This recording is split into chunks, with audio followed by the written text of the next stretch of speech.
May 16th. If there's something about the town of York's past you need to know, 17th. then James Kences is most likely the man with the answer. Town expenses from the 19th century. He literally wrote the handbook on the It's brief. subject It's only 14 pages. and spends hours volunteering at the town hall, going through records to find out more. There was an Indian attack here in 1692. Important facts and talking points that he'll share with the kids who visit on field trips and with their parents.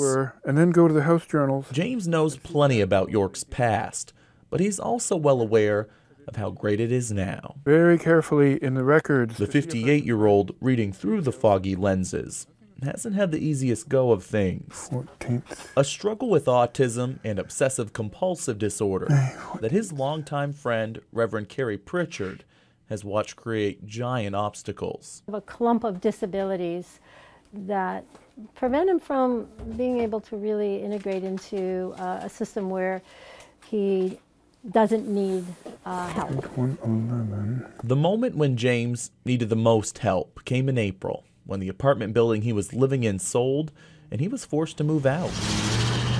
A group of friends came together to figure out temporary housing through the hospital for James, but that wasn't a permanent solution.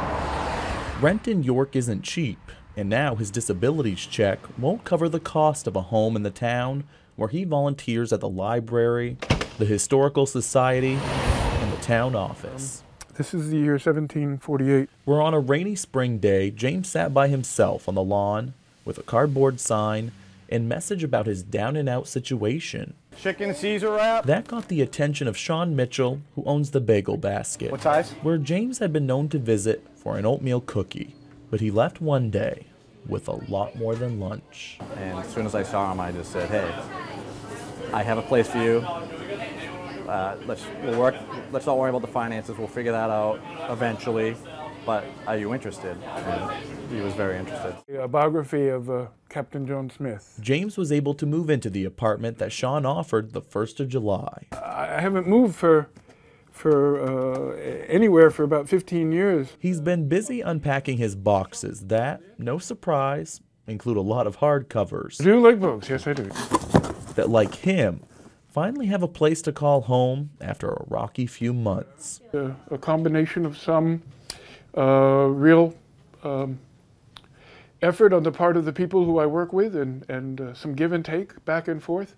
It seems to have happened, you know, and I'm deeply appreciative of that fact. Attended York High School. His new apartment is what James considers his saving grace. Well, yeah. But to one store owner, it was just the right thing to do. Thank you. York's an awesome community, and I just have a soft spot for people that need help. I've had, you know, a real sense of what human decency is all about. Thomas Bagel. The local volunteer has spent years filing through records of York's Town Hall vault, studying its history. And see exactly what they did. He's now a lot more familiar with its present-day generosity that's offered him a brighter future. It is an amazing town. When someone needs help, step up.